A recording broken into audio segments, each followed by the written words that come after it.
د حضرت یوسف علیه السلام او د یو ماشوم عبرتناکه کیسه.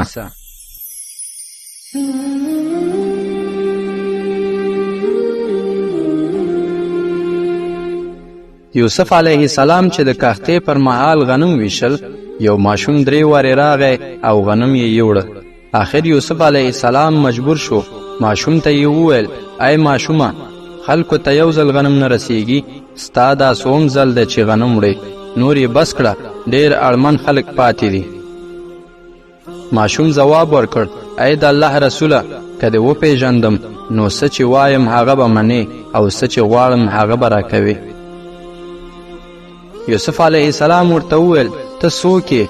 ماشوم ځواب ورکړ: زه هغه ماشوم یم چې د زلیخا په تور کې مې ستا د پاکي شاهدي در باندې وویله. یوسف علیه السلام ماشوم غیږ ته نږدې کړ او بیا یې امر وکړ چې دغې ماشوم ته خزانې خلاصې کړې، څه چې وړی شي مه یې ورڅخه ستنوي. په دې وخت کې الله جل جلاله ورته وحی وکړه او ورته یې وویل: ای یوسفه، ته یو بنده یې، یو چا ستا پاکي بیان کړه، ټولې خزانې دې ورته خلاصې کړې. نو څوک چې زما پاکي یاده کړي، ذکر مې وکړي، عبادت مې وکړي، نو څه به ورسره کوم. ګرانو خویندو او ورونو، فکر وکړئ، چیرې د یوسف خزانې او چیرې د الله جل جلاله خزانې؟ چیرته د یوسف ورکړه، چیرته د الله جل جلاله ورکړه؟